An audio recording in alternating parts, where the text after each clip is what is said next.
पावजन्य श्रीवाणीं गणेशाक्षरशोभिनीं चतुर्वेदमयीं वन्दे वेद विज्ञान वेदिका वेद विज्ञान वेदिका।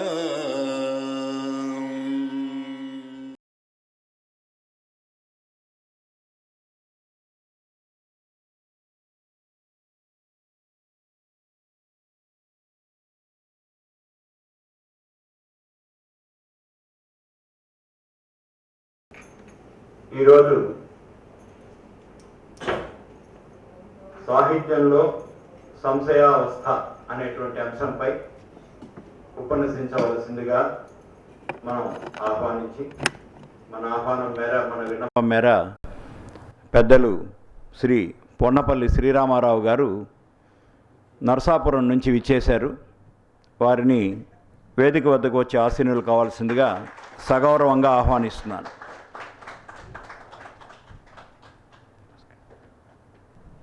మేము 2010 మార్చి మాసం నుంచి క్రమం తప్పకుండా ప్రతి నెల చివరి ఆదివారం నాడు ఒక సాహిత్య సభ మీలాంటి పెద్దలని ఆహ్వానించుకొని తెలుగు రాష్ట్రాలకు వెలుపల ఉన్నాం గనుక మాతృభాషను మర్చిపోకుండా తర్వాత తరం వారికి కూడా దాంట్లోని మాధుర్యాన్ని వారికి చవిచూసేందుకు అవకాశం కల్పిస్తూ కార్యక్రమాలు నిర్వహిస్తున్నాం. మధ్యలో కరోనా సమయంలో తప్పనిసరి పరిస్థితుల్లో కొంత విరామం ఇవ్వాల్సి వచ్చింది. ఆ విధంగా 139వ సభకి వక్తగా మీరు రావడం చాలా సంతోషం. మన కరతాళ ధ్వనులతో మరొకసారి వారికి స్వాగతం తెలియజేద్దాం. అలాగే మాతృ భాషాభిమానులైనటువంటి మీ అందరికీ కూడా స్వాగతం. పత్రికా మిత్రులకు వారికి కూడా స్వాగతం తెలియజేస్తూ అధ్యక్షులు జేకే రెడ్డి గారి శ్లోకంతో శుభారంభం చేద్దాం. ప్రాతఃకాలే భవే బ్రహ్మా మధ్యాహ్నే తు మహేశ్వరః సంధ్యాకాలే మహావిష్ణుః త్రిమూర్తిస్తుతివాకరః జయాయ జయభద్రాయ హర్యస్యాయ నమో నమః. నమో నమః సహస్రాంశో ఆదిత్యాయ నమో నమః.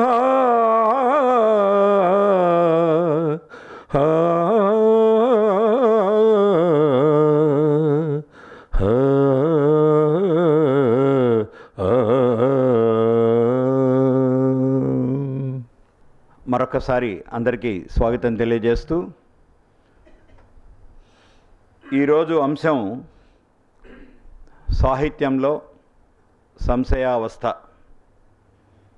ఈ ఆహ్వానం చూసి చాలామంది ఫోన్లు చేశారు. సార్, మేమందరం కూడా ఇప్పుడు సంశయావస్థలోనే ఉన్నాం.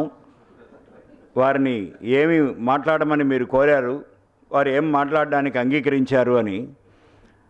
నాకు కూడా నేను అదే అవస్థలో ఉన్నానండి, వారు వచ్చాక అడిగి తెలుసుకుందాం అని చెప్పడం జరిగింది. వారు చెప్పారు, వారి మాటల్లో వారే చెప్తారు కనుక ఆ ఉపోద్ఘాతంలో అవి నేను మాట్లాడటం లేదు. మిత్రులు కొప్పర్తి రాంబాబు గారు ఇంతకుముందు ఇక్కడ ఉండగా చీఫ్ మేనేజర్ గాను, తర్వాత ఏజీఎం గాను ఇండియన్ బ్యాంకులో ఉండేవారు. మనకు మిత్రులు ఇటీవల మద్రాసు తెలుగు కథకులు అనే అంశం పైన కూడా చక్కటి ఉపన్యాసం ఇచ్చారు. అంతకుముందు అమృతం కురిసిన రాత్రి అనే బాలగంగాధర్ తిలక్ గారి సాహిత్యం మీద కూడా ఉపన్యాసం చెప్పారు. వారి ద్వారా వీరి పరిచయ భాగ్యం కలిగింది. వారు ఈరోజు రావాల్సింది రాలేకపోయారు. కార్యక్రమంలో ముందుకు వెళ్ళేందుకు ముందుగా సభాముఖంగా వారికి వీరి పరిచయ భాగ్యం కలిగించినందుకు గాను ధన్యవాదాలు తెలియజేసుకుంటున్నాను. శ్రీ పొన్నపల్లి శ్రీరామారావు గారు రిటైర్డ్ ప్రిన్సిపాల్ నరసాపురం. మన సభా సంప్రదాయం ప్రకారం వారిని గురించినటువంటి విశేషాలన్నీ మనం తెలుసుకొని వారి పరిచయం, వారిని సత్కరించుకొని తర్వాత వారిని ఉపన్యసించవలసిందిగా కోరుదాం. రెడ్డి గారు వారిని సభకు పరిచయం చేస్తారు. ఓంకారజన్య శ్రీవాణీ గణేశాక్షర శోభినీ చతుర్వేదమయీ వందే వేద విజ్ఞాన వేదికా వేద విజ్ఞాన వేదిక. సభకు నమస్కారం.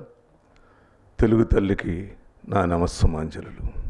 మరి నేటి వక్త శ్రీ పొన్నపల్లి శ్రీరామారావు గారి పరిచయం. 1948లో పశ్చిమ గోదావరి జిల్లాలోని నరసాపురంలో శ్రీమతి రామలక్ష్మి డాక్టర్ సుబ్రహ్మణ్యం గారికి జన్మించారు. వీరి తండ్రి డాక్టర్ సుబ్రహ్మణ్యం గారు మహామహులతో కలిసి భువన విజయం పద్య నాటకంలో నటించి విమర్శకులను ప్రేక్షకులను మెప్పించి అభినవ కృష్ణదేవరాయగా బిరుదాంకితులయ్యారు వీరి తండ్రి గారు. మరి గుంటూరులో ఎంఏ తెలుగు, ఏయుపీజీసీ అన్నారు. ఏంటండి అది? అచ్చా. చదివి మలికిపురం డిగ్రీ కళాశాలలో తెలుగు శాఖాధ్యక్షునిగా, ఆపై ప్రిన్సిపల్గా పనిచేశారు. ప్రస్తుతం నరసాపురంలోని ఏ గ్రేడ్లో ఉన్నటువంటి వైఎన్ కళాశాల పాలకవర్గం ఉపాధ్యక్షునిగా పదవి బాధ్యతలు నిర్వహిస్తున్నారు. శ్రీ జటావల్లభుల జగన్నాథము, శ్రీ నండూరి రామకృష్ణాచార్య, ఆచార్య శ్రీ ఎస్వి జోగారావు, ఆచార్య శ్రీ కొర్లపాటి శ్రీరామూర్తి వీరు గురుదేవులు. పలు పత్రికల్లో వీరి రచనలు, సాహిత్య వ్యాసాలు ప్రచురితమయ్యాయి. వీరి అమృతానందమయ్య వారి పుస్తకముల అనువాదాలు ముద్రితము అయ్యాయి. మురళీ రవళి, విశ్వనాథ వారి ఆంధ్ర ప్రశస్తి వ్యాఖ్యానం అముద్రితాలు. వెంపరాల వారి మునిత్రయ చరిత్రపై వ్యాఖ్యానం ప్రస్తుతం రచనలో ఉంది. సాహిత్య ప్రసంగాలు, సమస్యాపూర్ణాలు, సమీక్షా వ్యాసాలు, పద్యరచన వీరి వ్యాసంగ సాధన ఇంధనము. సాందీపని పురస్కారం, సిరిమల్లె పురస్కారం, పశ్చిమ గోదావరి జిల్లా సాహితీ పురస్కారం వీరి సాహితీ సమ్మానాలు. మరి 75 సంవత్సరాల వయసున్న విరామమెరుగక సాహిత్యంపై మనసున్నవారు. ఈనాడు మన తరతరాల తెలుగు కవిత ధారావాహికలో 139వ ప్రసంగం సాహిత్యంలో సంశయావస్థ అనే వినూత్నమైన అంశంపై ప్రసంగించబోయే విశ్రాంత ప్రధానాధ్యాపకులు, వాగ్దేవి కటాక్షంతో మంచి కంఠమున్న వక్త, రచయితే శ్రీ పొన్నపల్లి శ్రీరామారావు గారిని ఈ సభకు సగర్వంగా పరిచయం చేస్తున్నాను.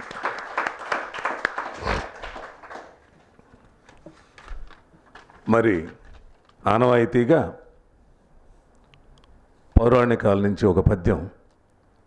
ఇది బమ్మెరపోతన గారు రాసిన పద్యం రుక్మిణీ కళ్యాణంలో. కనియన్ రుక్మిణి చంద్రమండలముఖున్ కంఠీరవేంద్రావలగ్ను నవాంభోజదళాక్షు చారుతరవక్షున్ మేఘ సంకాశదేహు నగారాతి గజేంద్రహస్త నిభబాహు చక్రీ పీతాంబరు ఘనభూషాన్వితు కంబుకంఠు విజయోత్సాహు జగన్మోహను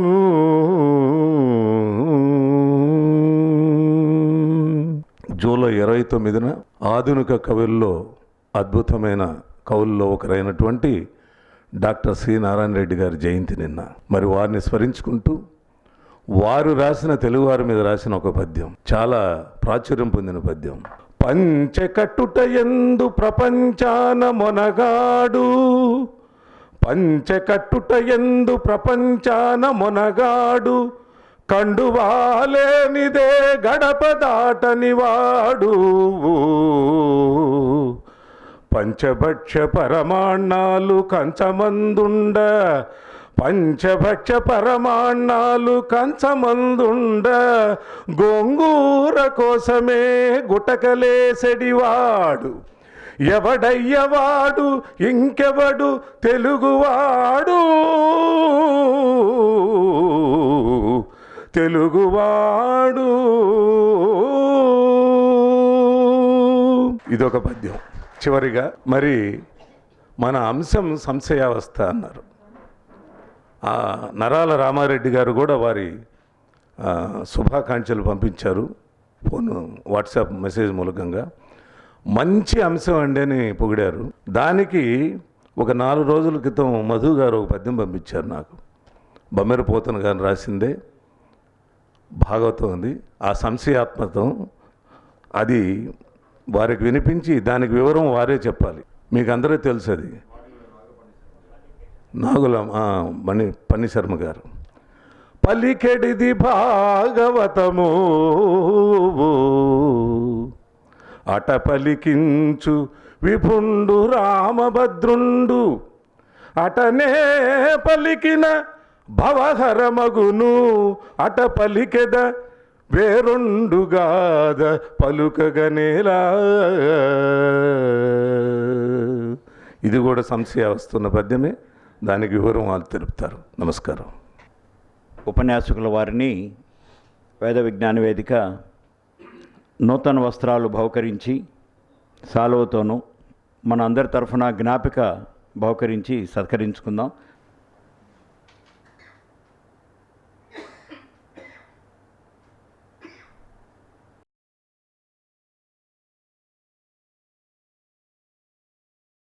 శ్రీ పొన్నపల్లి శ్రీరామారావు గారు సాహిత్యంలో సంశయావస్థ ఈ అంశంపై ప్రసంగిస్తారు. సార్ దయచేసి రండి. వేద విజ్ఞాన స్వరూపిణైన సభా సరస్వతికి సాధువాదాలు. అజ్ఞశ్చ అశ్రద్ధధానశ్చ సంశయాత్మా వినశ్యతి, నాయం లోకోస్తి న పరో న సుఖం సంశయాత్మనః. ఇది జ్ఞానయోగంలో ఉండేటువంటి ఒకనొక శ్లోకం భగవద్గీతలో. సంశయించేవారు నశించిపోతారు, అజ్ఞానులు నశించిపోతారు, శ్రద్ధ లేని వారు నశించిపోతారు. వారికి ఈ లోకంలో కానీ పైలోకాల్లో కానీ వారికి ఏ రకమైనటువంటి సుఖము ఉండదు అని ఆ శ్లోకం యొక్క అర్థం. సంశయాన్ని గురించి మాట్లాడుతూ సంశయాత్మ వినశ్యతి అని మొదలుపెట్టుకుంటున్నాం.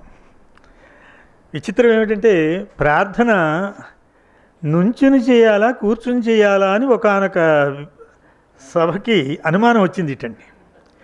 సగం మంది కూర్చుని చేయడం మన సంప్రదాయము అన్నారు.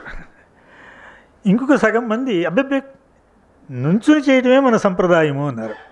వీరిద్దరు ఈ 2 వర్గాల మధ్య హోరాహోరీ కచాకచి బాహాబాహి ముస్తాముష్టి యుద్ధం జరిగిపోయిన తర్వాత ఒక పెద్ద ఆయన్ని కలుసుకుని, ఒక 90 ఏళ్ళున్న పెద్ద ఆయన్ని కలుసుకుని ఆయన చెప్పగలుగుతారు ప్రార్థన మన సంప్రదాయ ప్రకారం ఎట్లా చేయాలి అని ఆయన కలుసుకున్నారట. కలుసుకోగానే ఆయన 2 వర్గాల వాదనలు విన్నారు. వీళ్ళు ఏం చెప్పారంటే కూర్చుని చేయాలి కదండి, ఇది మన సంప్రదాయం కదా అని. నుంచుని చేయాలి కదండి, ఇది కదా మన సంప్రదాయం అన్నారు. ఈ విషయంలో మేము పేచీ పడుతున్నాం, బాహాబాహి కచాకచి ఇట్లాగా అని అడిగితే, ప్రార్థనేది నుంచుని చేసినా కూర్చుని చేసినా మన మనసులో ఉండే మాట భగవంతుడికి అందించడమే కదా. ప్రార్థన భగవంతుడితో మనం మాట్లాడుతున్నాం, ధ్యానం భగవంతుడు మనతో మాట్లాడుతున్నాడు. అంచేత దీంట్లో తప్పు లేదు. మన సాంప్రదాయం అది కాదు. అదా సంప్రదాయం ఇదా సంప్రదాయం అనేటువంటి పేచీ పడ్డం ఉన్నది మన సంప్రదాయం అన్నట్టండి ఆయన చెప్పిన చివరికి అదనమాట. అంచేత ఈ పేచీ పడ్డం అనేటువంటి సంప్రదాయంతో మనం ప్రారంభించుకుంటున్నాం. కన్యాశుల్కం అనే నాటకం ఉంది. గురజాడ అప్పారావు గారు చాలా గొప్పగా వ్రాసిన నాటకం. ఈనాటికి అదే గొప్ప నాటకం అనేవారు ఉన్నారు, అది ఎందుకు పనికిరాని నాటకం అనేవారు ఉన్నారు. To marry a widow or not to marry, that is the question. Shakespeare పడ్డ అవస్థలో పడ్డాను అంటాడు వాడు. To marry a widow or not to marry, వాడి గొడవ వాడిది. ఏదో హ్యామ్లెట్ గురించి చెప్తారు కదా, to be or not to be అన్నాడని. అటు హ్యామ్లెట్ కానీ, షేక్స్పియర్ కానీ, ఇటు గురజాడ వారు కానీ ఈ సంభాషణలు వ్రాయటానికి వాళ్ళు ఎంత అవస్థపడి ఉంటారు అన్న ఆలోచన వచ్చింది నాకు. అక్కడి నుంచి ఈ వ్యాసం ప్రారంభమైంది. అందులో మనం మామూలుగా అంటూ ఉంటాం, ఒక రచన చేస్తున్నప్పుడు కవి పడేటువంటి అవస్థ ఎవరికి తెలుస్తుందండి? దాన్ని కృత్యాద్యవస్థ అంటారు. అసలు మొదలుపెట్టడం ఆరంభం మహా అవస్థ అని ఒక వ్యాసం రాశారు శ్రీశ్రీ గారు. ఆరంభం మహా అవస్థ అని. అటువంటి వ్యాసాలు ఉన్నాయి. మరి ఆరంభం ఎప్పుడూ కష్టమే కదా అంటే నిజమే, చాలా కష్టం. అందులో ఆరంభించినప్పుడు అన్నీ సంశయాలే. ఏది రాయాలి, ఏది రాయకూడదు, ఇప్పుడు ఈ ఉపన్యాసంలో నేను ఏం మాట్లాడాలి, ఏం మాట్లాడకూడదు, ఇవన్నీ నేను కొంత అవస్థ పడి ఉంటాను కదా. అంచేత ఎక్కడైనా ఈ అవస్థ తప్పదు. అందులో ఈ కృత్యాద్యవస్థ దగ్గరికి వచ్చేసరికి మన మాటకి మౌనానికి మధ్య మానస సరోవరం ఉందిటండి. మాటకి మౌనానికి మధ్య మానస సరోవరం ఉంది. ఆ మానస సరోవరంలో ఎన్నో భావహంసలు ఎగురుతూ ఉంటాయి అన్నాడు. ఎగురుతున్న భావహంసలన్నింటినీ తెల్లకాగితపు తీరం మీదకి చేర్చడానికి కవి పడే అవస్థ ఇంత అంతా కాదు. వ్రాస్తాడు కొట్టేస్తాడు, వ్రాస్తాడు కొట్టేస్తాడు. దీన్ని మో అనే కవి గారు మోహన్ ప్రసాద్, వేగుంట మోహన్ ప్రసాద్ గారు కవితా భ్రూణహత్యలు అన్నాడండి. కవిత భ్రూణహత్యలు అవి రాస్తూ ఉంటాడు, పడేస్తూ ఉంటాడట. అందుకనే అబ్బూరు రామకృష్ణరావు గారిని మంచి ఆంధ్ర యూనివర్సిటీ లైబ్రరీయన్ చేశారు. శ్రీశ్రీ లాంటి వాడిని తయారు చేసిన వ్యక్తి ఆయన. అటువంటి ఆయన ఒక మాట అన్నారు, మనసులోని ఆలాపన మాటలలో మారిపోవు, ఎత్తిన కవితాదీపం ఒత్తిలేక ఆరిపోవు. మనసులోని ఆలాపన మాటలలో మారిపోవు, ఎత్తిన కవితాదీపం ఒత్తిలేక ఆరిపోవు. ఏదో చెబుదాం అనుకుంటాం, కవి వ్రాసినటువంటి పద్యం ఏదైతే ఉందో it's only half a poem అన్నాడండి. A poem written is only half a poem. అంచేత లోపల ఇంకా చాలా ఉండిపోతుంది. గుండె గొంతులోన కొట్లాడుతుంది, కూకుండా నీదిరా కూసింతసేపు అన్నట్టుగానే ఉంటుందన్నమాట. మరి దీనికి ఈ సంశయానికి ఎన్ని పేర్లు ఉన్నాయండి? సంశయము, సందేహము, ప్రశ్న, అనుమానము, ఊహ, ద్వైధీభావం, డైలమా, ద్వైధీభావం, అనుమానం, ఇలాగా 7-8 షేడ్స్ ఉన్నాయి. ఇప్పుడు చెప్పేటువంటి విషయాలన్నీ కూడా వీటిలో ఏదో ఒక విభాగానికి చెందుతాయి. అన్నీ సంశయం కాదేమో అనే సంశయం వస్తుంది చివరికి వెళ్ళిన తర్వాత. అంచేత ఆ సంశయాన్ని అలా అట్టి పెట్టుకుంటూ ఎక్కడి నుంచి ప్రారంభించాలని ఆలోచిస్తే నన్నయ్య దగ్గర నుంచి మొదలు పెడదాం, శ్రీ తిలక్ దాకా వచ్చేద్దామని ఆలోచన చేశాను. అలా ఆలోచన చేసినప్పుడు నన్నయ్య గారి దగ్గర మొదలుపెట్టాలి. నన్నయ్య గారు ఎటువంటి పరిస్థితుల్లో భారతాన్ని వ్రాశారు? కూర్చుని ఆయన భారతం వ్రాయాలనుకుంటే సంస్కృతంలో ఉంది, అప్పటికి ఇంకా తెలుగు లేదు, తెలుగుకు ఒక రూపం లేదు. వాగనుశాసనుడై ఆయన కవిత్వం ప్రారంభిస్తూ భారతాన్ని ప్రారంభిస్తూ ఆయన చేసినటువంటి పని ఏమిటయ్యా? నన్ను మధ్యలో నేను మధ్యే పానీయం సమర్పయామి అని అది ఇది బాగానే ఉంటాయి. ఈ ఒత్తులు పలకపోతే చాలా ప్రమాదం ఉందండి. మధ్య పానీయం సమర్పయామి. అందులో ఈ మన వాళ్ళకి లక్షవతులు నోము పాటించమని చెప్పాలన్నారు గరికపాటి నరసింహారావు గారు. 1,00,000 ఒత్తులట, అన్ని ఒత్తులు లేకుండా మాట్లాడేస్తారండి. నన్నయ్య గారు భారతం ప్రారంభిస్తున్నప్పుడు సంస్కృతంలోంచి తెలుగులోకి తీసుకురావాలి. అసలు మన భాష తెలుగా తెలుగు అనేలోపుగా ఆంధ్రం అనే పదం వచ్చి మరి నా మాట ఏమిటండి అంటుంది. తేల్చుకోలేము. అంచేత తెలుగు కాదు ఆంధ్రము కాదు, ఇంకా పై వాళ్ళు అయితే జంటు అన్నారు దీన్ని, ఇంకొకళ్ళు వడగు అన్నారు. ఇన్ని భాషల కింద ఇన్ని పేర్లు దీనికి ఉన్నప్పుడు ఆ జంటు, వడగు, ఆంధ్రము, తెనుగు, తెలుగు, మనం మాట్లాడే భాషకి ఇన్ని పేర్లు ఉన్నప్పుడు ఏ పేరుతో మనం పిలుచుకోవాలనేది ఎప్పుడు సమస్య.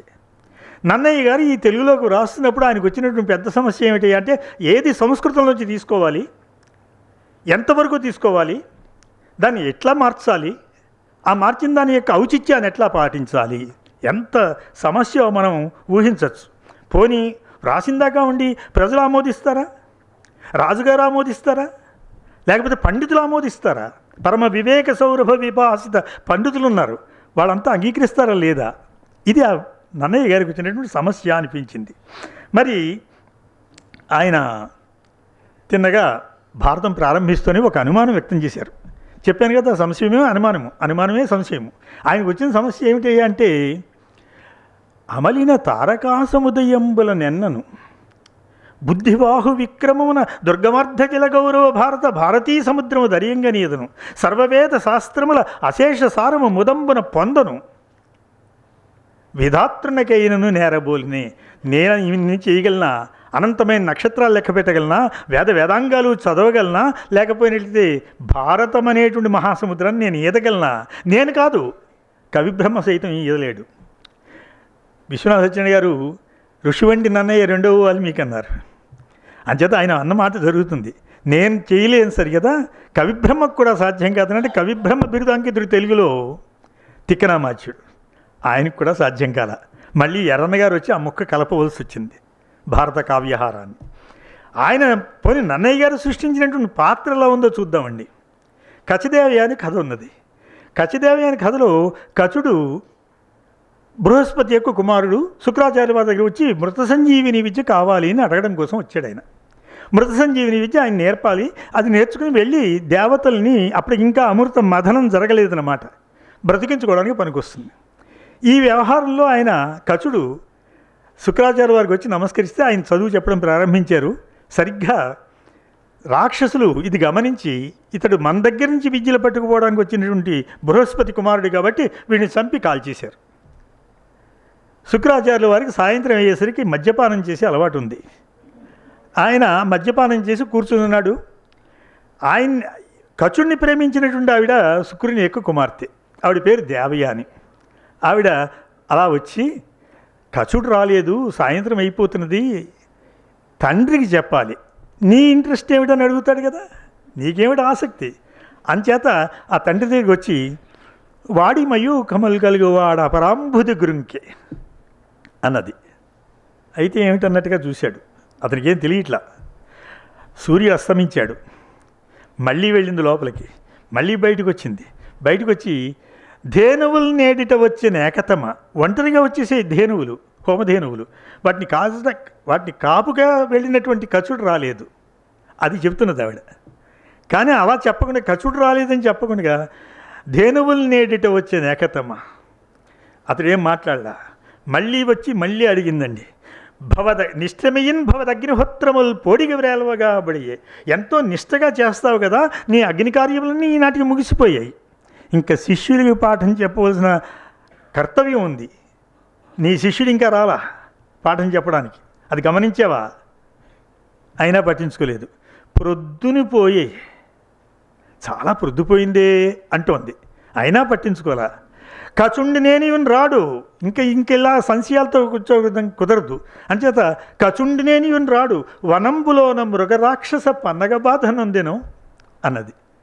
ఇదంతా ఒక పద్యంలో చూపించడం అనేది నన్నయ్య గారి యొక్క గొప్పతనం అండి. ఈ సంశయాన్నంతటిని వాడి మయూఖములు కలిగి వాడు అపరాంబుది గురుంకే ధేనువులు నేడట వచ్చే నేకతమ నిష్ఠమయ్యన్ భవదగ్నిహోత్రములు పోడిగ వ్రేలవగా బడి ప్రొద్దును పోయే కచుండి నేనియన్ రాడు వనంబులోన మృగరాక్షస పన్నగ బాధ నందిను అన్నది. తిక్కన దగ్గరికి వెళదామండి. 15 పర్వాల భారతాన్ని తుదముట్ట నిర్వహించేశాడు. నిర్వహించిన తిక్కన గారు తిన్నగా ఎవరికి అంకితం చెయ్యాలి? రాజరాజ నరేంద్రుడు లేడు, నన్నయ్య గారు ఎప్పుడో వెళ్ళిపోయినారు, 200 ఏళ్ళు గడిచిపోయింది, ఇది ఎవరికి అంకితం చేయాలి ఈ 15 పర్వాల భారతాన్ని అని ఆలోచించి ఆయన నిద్రపోతే కలలో ఆయన తండ్రి గారు కనిపించారండి. ఆయన తండ్రి గారి పేరు కొమ్మనామాచ్యుడు. కొమ్మనామాచ్యుడు కనిపించి, ఎందుకంత ఆరాటపడుతున్నావు నాయనా, చిన్నతనంలో 10 ఏళ్ల వయసున్నప్పుడే నువ్వు ఒక చిన్న శ్లోకం రాసావు కదా, ఆ శ్లోకాన్ని ఒకసారి గుర్తు చేసుకో అన్నాడు. అనేసరికి ఒక్కసారి ఆలోచిస్తే చిన్న శ్లోకం తాను రచించింది గుర్తుకొచ్చింది. కిం అస్తిమాలాం కిం కౌస్తుభం వా పరిష్క్రియాయాం బహుమన్యసేత్వం కిం కాలకూటః కిము వా యశోదాస్తన్యం తవ స్వాదు వద ప్రభుమి. ఓ ప్రభువా, నాకు ఒక విషయం చెప్పు, నీకు ఎముకల దండంటే ఇష్టమా, కౌస్తుభ మణి అంటే ఇష్టమా? ఎముకల దండ శివుడిది, కౌస్తుభరత్నం విష్ణుమూర్తిది. నువ్వు శివుడువా కేశవుడువా అని అడుగుతున్నాడు అనమాట. నేను జాగ్రత్త స్వామి శివుడువో కేశవుడువో అన్నట్టుగా అడుగుతున్నాడు ఈయన. కిం కాలకూటః కిము వా యశోదాస్తన్యం, నీకు కాలకూట విషయాన్ని కంఠంలో దాచుకున్నటువంటి మహనీయుడివి, లేకపోతే అవతల యశోద యొక్క చనుబాలు చేరి యశోదకు శిశువు ఇతడు. అన్నమాచార్యుల వారు చేరి అని ఎందుకన్నాడండి? చేరి యశోదకేమిటి? చేరి ఏమిటి? చేరికి అర్థం ఏమిటి అంటే చేరి యశోదకి చేరినవాడు ఆయన. అది చాలా అందంగా అంటాడు. ఆ 2 అక్షరాల్లో ఎంత అందం చూపిస్తాడో అన్నమాచార్యుల వారు. ఇక్కడ యశోద స్తన్యం ఇష్టమా అని అడుగుతున్నాడు, శివుడువా కేశవుడువా అని అడుగుతున్నాడు. ఈ సంశయంలోంచి బయటకు వచ్చినటువంటి తత్వమే హరిహరాభేద తత్వం. దీన్నే ధర్మాద్వైతం అన్నాడు, హరిహరాద్వైతం అన్నాడు, శివకేశవ అభేదాత్మకమైన స్థితి. ఆయన సృష్టించినటువంటి తిక్కను సృష్టించినటువంటి ధర్మరాజు అండి. ధర్మరాజు దగ్గర ఉన్నంత ద్వైధీభావం, డైలమా అంతా కాదండి. యుద్ధం చేయాలని ఉంది. ఆయన యుధిష్ఠిరుడు, యుద్ధమనందు స్థిరంగా ఉంటుంది అతని బుద్ధి. కానీ వేరొక సైడ్ నుంచి చూస్తే వేరొక పార్శ్వంలో అతడు అజాతశత్రువు. యుద్ధం చేయాలని ఆసక్తి ఉంది, అజాతశత్రువు. ఈ ద్వైధీభావంలో ధర్మరాజు ఉంటాడు. అందుకని ఆయన మాట కూడా చూడండి, శస్త్రజీవికి తగి ఉన్నది అయినా వంశనాశం అనభిమతము. నేను క్షత్రియుణ్ణి, కత్తిపట్టి యుద్ధం చేయాలి. శస్త్రజీవికి తగి ఉన్నది అయినా వంశనాశం అనభిమతము. జయమగు ఓడుదమన్న నిశ్చయం ఒక్కడు లేదు. మనం గెలుస్తామా ఓడిపోతామా అన్న నిశ్చయం ఎక్కడున్నది? సరిగ్గా భీష్ముడు కూడా అది అంటాడు, హెచ్చగు కుందగు వచ్చినవాడు ఫల్గునుడు అవశ్యము గెలుతుమనంగరాదు రా లచ్చికనే పెనంగిన బలంబులు 2ను గెలవ నేర్చునే హెచ్చగు కుందగు అన్నాడు. అంచేత తిక్కన గారి దగ్గర పాత్ర దగ్గర కూడా అది కనిపిస్తుంది. ఎవరెవరిని తీసుకుని వస్తాడంటావు అన్నాడు సంజయుడితోటి ధృతరాష్ట్రుల వారు. ఎవరెవరిని తీసుకొస్తాడంటావని అని అనుమానం. యుద్ధానికి వస్తే ధర్మరాజుకి ఎవరు సహాయం చేస్తారని కోపం వచ్చిందండి సంజయుడికి. అట మిన్నందిన ఎట్టి వాని పొడవెంత అన్నట్లు ఆకాశాన్ని తాకేసెట్ట. వీడి పొడవ ఎంత ఉంటుందంటావు అంటే ఆకాశం అంత పొడుగువాడు. అలాగా అర్జునుడున్నాడు, ఫాలాక్షుని ఎక్కటి కయ్యంలో గెలిచినటువంటి అర్జునుడున్నాడు. ఆ ఫల్గునుడు ఉండగా ఎవరిని తీసుకురావడం ఏమిటి? ఎత్తిన కాలదండం అనేటువంటి భీమసేని యొక్క గదాదండం ఉంది, ఎవరెవరిని తీసుకురావడం ఏమిటి అని ఆ సంశయానికి నివృత్తి చేస్తాడు ఆయన. అక్కడి నుంచి కొంచెం ముందుకు వస్తే శ్రీనాథుల వారిని మహా ఉద్దండ పిండం, కర్ణాటక క్షితిపాల మౌక్తిక సభాగారాంతర కల్పిత స్వర్ణస్నాత జగత్ప్రసిద్ధ కవిరట్ ఆయన. శ్రీనాథుడి సామాన్యుడు కాదండి. నానా రాజ సందర్శనం చేశాడు, రెడ్డి రాజ్య విద్యా పరీక్షాధికారి. అటువంటి మహానుభావుడైన శ్రీనాథుడు బ్రహ్మీదత్త వరప్రసాదుడు, ఈశ్వరార్చన కళాశీలుడు.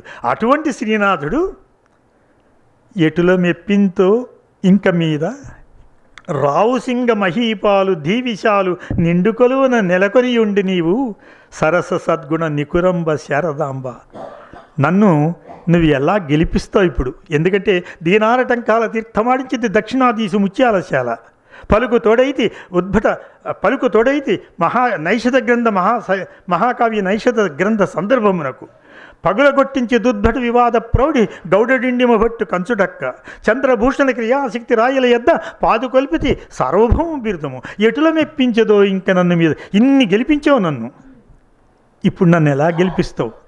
సరస సద్గుణ నికురంబ శారదాంబ అన్నాడండి. అటువంటి శ్రీనాథుడు ఒక పాత్ర సృష్టించాడు. ఆయన పేరు వ్యాసుడు.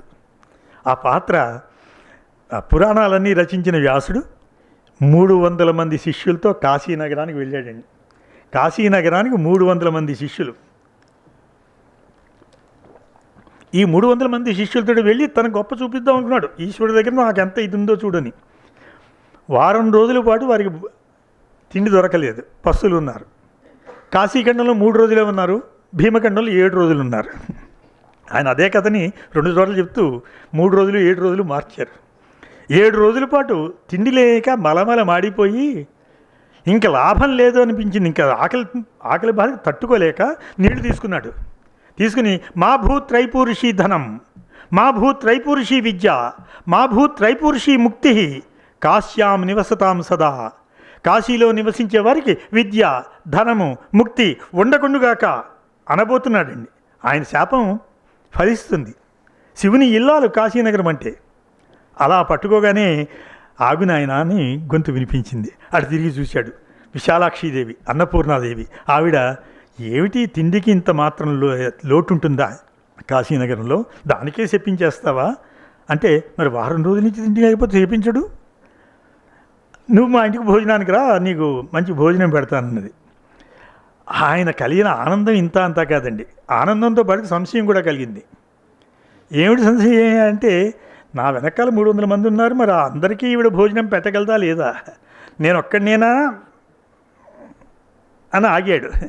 తల్లి ఇన్ని దినాలకే నీవు సుధాధార రసస్యండి అయి ఉల్లంబున్ సుఖింపచేయు పలుకిట్లో వింటని వీటిలో పిల్లాకన్న కథానా ఏనొకడనే భిక్షానకున్ వత్తునో ఎల్లని శిష్యుల గొంతు వత్తునో నిజం ఏర్పాటుగా చెప్పుమా అన్నాడండి. ఎల్లని శిష్యుల అన్నాడు. వెంటనే పిలకబట్టుకున్నారు శ్రీనాథుడిది. ఎల్ల అనేదేమో కళ, దానికి నకారపులు చేరదు, ఎల్లని శిష్యుల అనకూడదు, ఎల్ల శిష్యుల అనాలని. పోనీ అలాగే అందాం, ఎల్ల శిష్యుల అన్నాడు. చందో వ్యాకరణ పండితులు ఉంటారు కదా, వాళ్ళు పట్టుకున్నారు.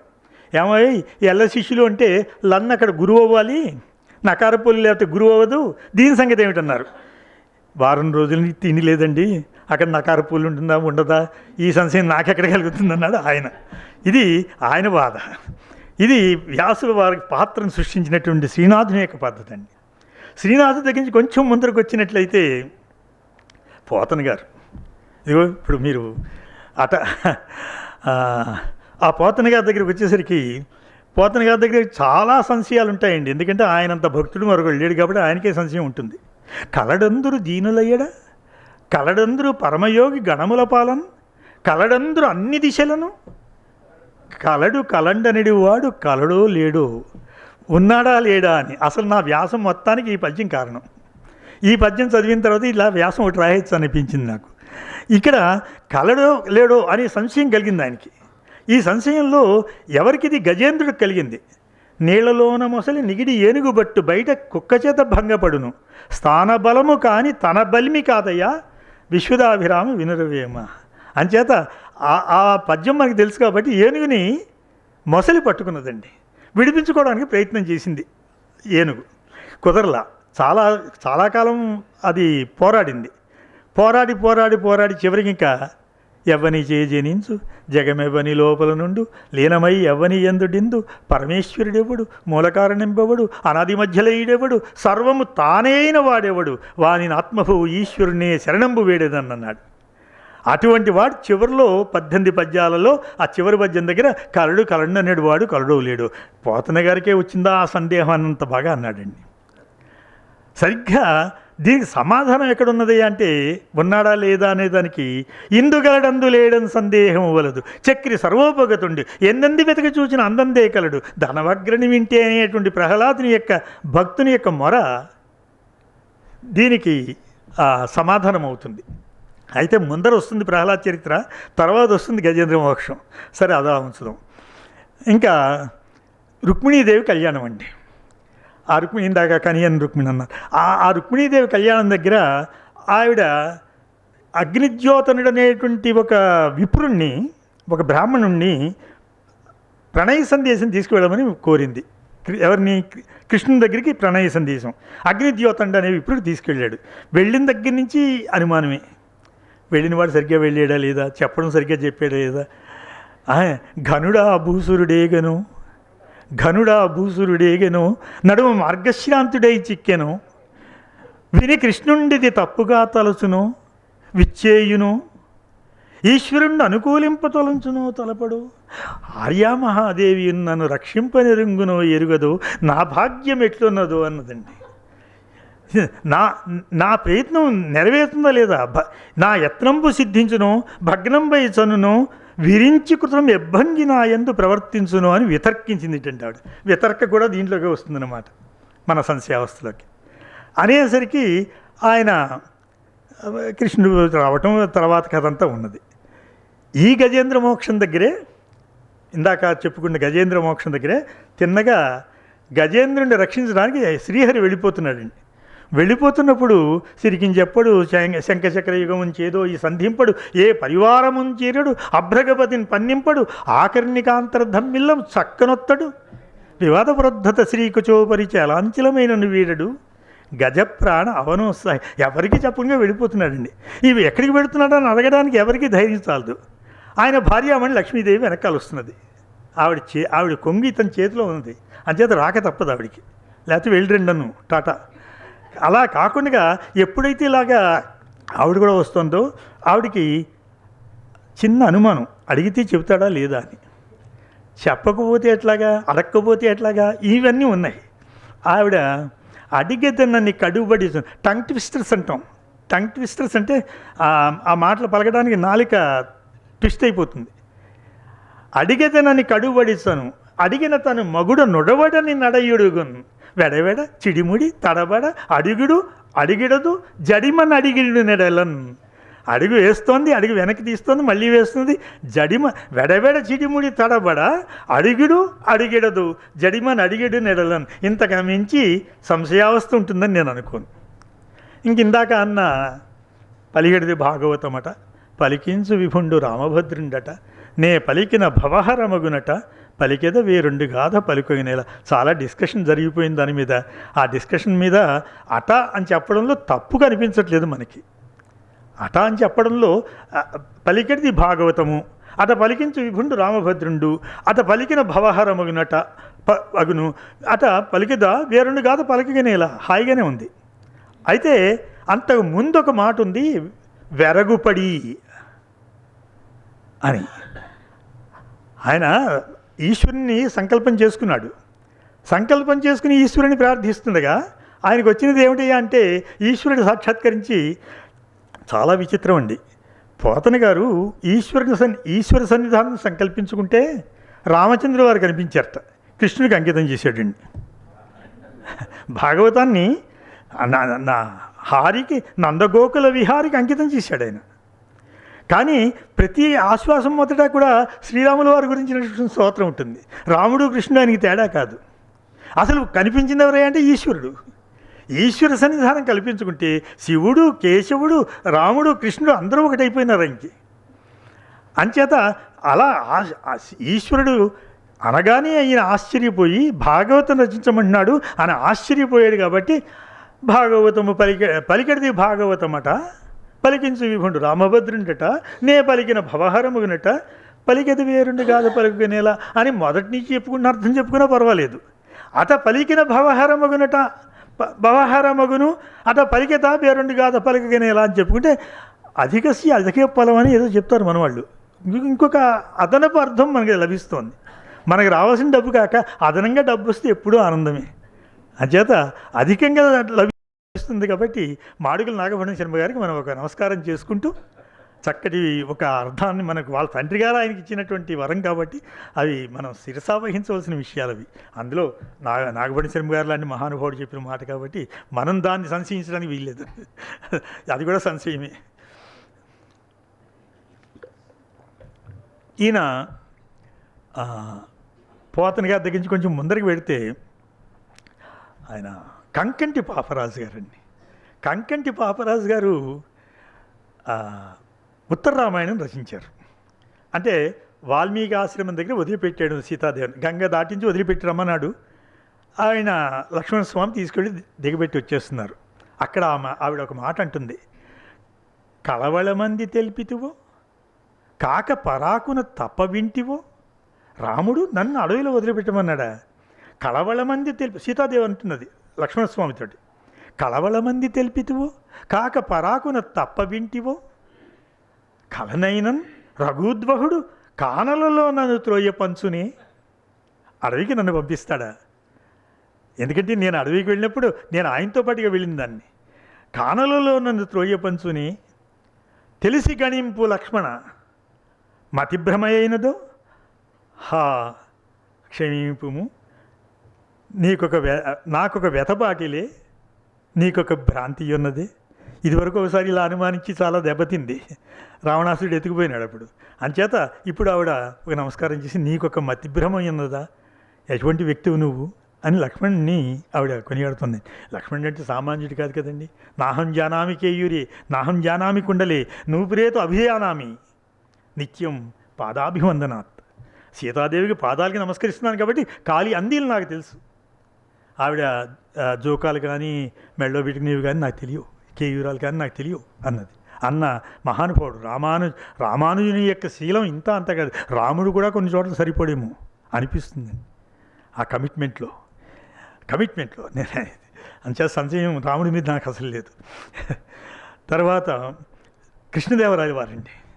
కృష్ణదేవరాయల వారు విష్ణుచిత్తుడు అనేటువంటి ఒక పాత్రను సృష్టించారు కదా. ఆ విష్ణుచిత్తుడు విష్ణు భక్తుడు. ఆయన ఏవో కొన్ని భక్తుడిగా చేసుకునే పనులు కొన్ని చేసుకుంటుంటే ఏదో గుడి తుడవడం, నీళ్లు మోసుకురావడం, దండలు కట్టడం, లేకపోయినట్టయితే పతాకాలు ధ్వజం దేవుని యొక్క ధ్వజాన్ని పైకి లేవనెత్తడం, కాదంటే కనుక అటు ఇటు కొంత వింజామర వేసడం, దీపం వెలిగించడం, ఓ నమస్కారం చేయడం, ఇవే తప్ప ఆయనకి వాదాలు తెలియవు. రంగనాథస్వామి కల్లో కనిపించి విష్ణుచిత్తుడికి, నాయన పాండ్యరాయ ఆస్థానంలో ఒక వాదం జరుగుతోంది, పండితుల దగ్గర నువ్వు వాదించి మన వైష్ణవాన్ని నిలపాలి, నువ్వు బయలుదేరి వెళ్ళన్నాడు. నేనేమిటి వాదం ఏమిటి చేయడము నాకు సాధ్యమవుతుందా అని అడుగుతున్నాడండి ఆయన. ఆయనకి ఎంత డౌట్లు ఉన్నాయి చూడండి. గృహ సమ్మార్జనము, జలాహరణము, శృంగార పల్యంకిక వహనంబో, వనమాలికాకరణము, వాల్లభ్యలభ్యధ్వజ గ్రహణంబో, వ్యజనాథపత్రధృతియో, ద్రాగ్దీపికారూపము, నృహరి వాదము నాకు. వాదం అంటే ఇవి ఏమన్నా గుడి తుడవడం లాంటిదా? గృహ సమ్మార్జనము, జలాహరణము, నీళ్లు మోయడం లాంటిదా అభిషేకానికి? లేక శృంగార పల్యంకికా వహనంబో, ఏదని నువ్వు మోసుకు చేయడానికి, నేను వాదించడానికి వెళ్ళడానికి నాకు అవకాశం ఇస్తావు? నేను అంతటి వాడిని కాదయ్యా. లేరే ఇతరులు నీ లీలకున్ పాత్రములు. అక్కడ ఉందని డౌట్ అంతాను. నీకు ఎవరూ దొరక కదా నన్ను పంపిస్తున్నావు వాదానికి అని, అది అతని డౌట్. లేరే ఇతరులు నీ లీలకున్ పాత్రములు, ఎవరినో ఎన్నుకోకుని నన్ను ఎందుకు ఎన్నుకుంటున్నావు అని.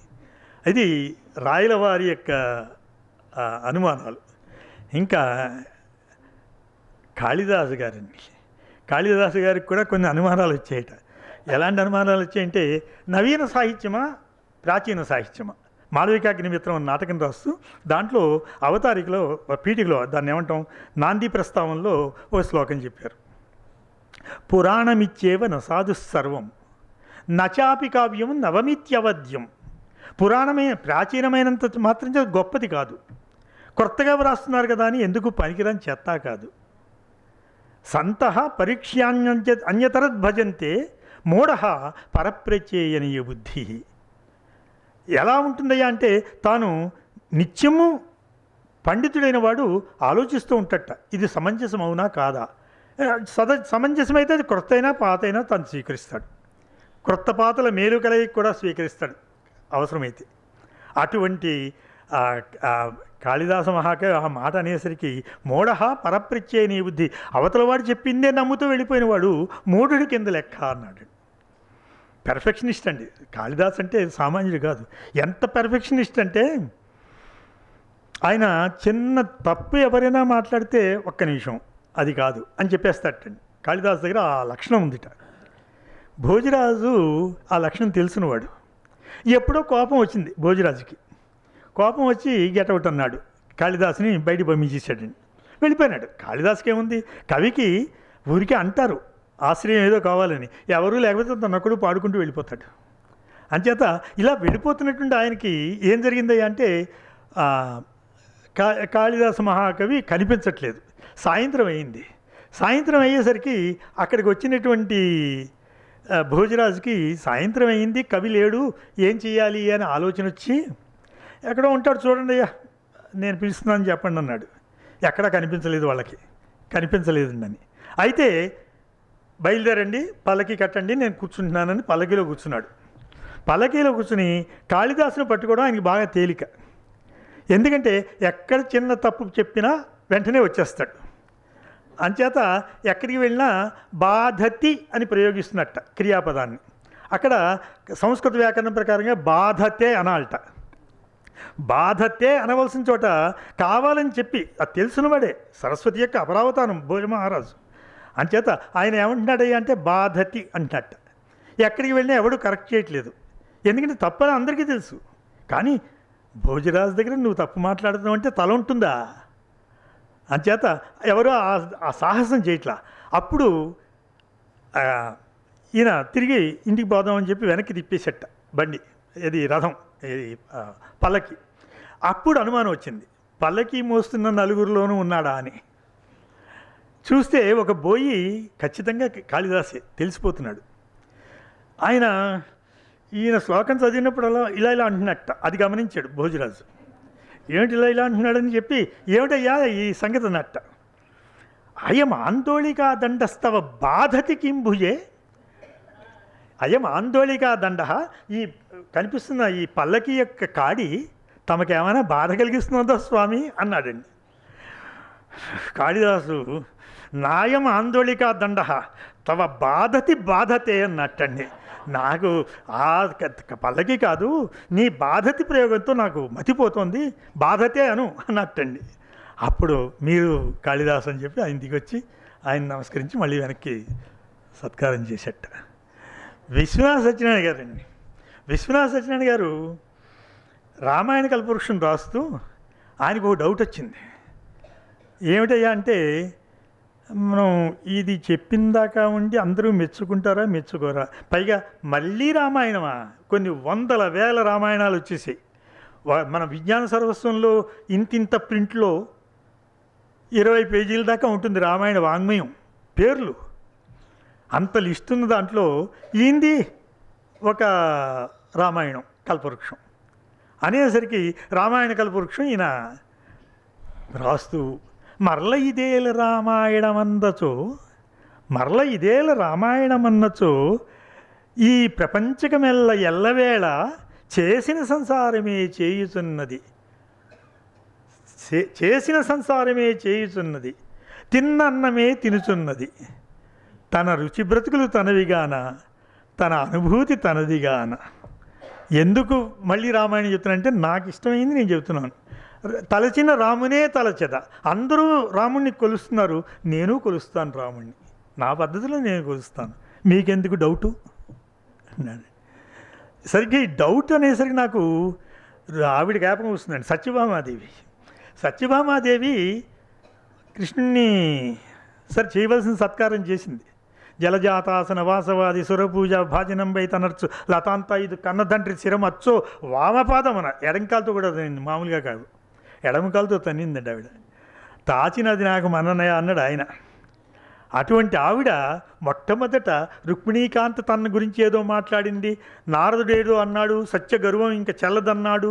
ఈ మాటలు విని ఏమేమి కలహాస్య నుండి అచ్చడికయ్యి ఏతంచి ఇట్లాడినా, ఆ మాటలు చెవియగ్గి తా వినియనా ఆ గోపికా వల్లభుండు ఏమేమి ఆడెను రుక్మిణీ సతియో, ఆ రుక్మిణీ సతి ఏమేమి ఆడెను, నీవింకేటి కింద దాచెదే నీ మాటలు మాని నీరజముఖి నిక్కంబెరింగింపవే అన్నదండి.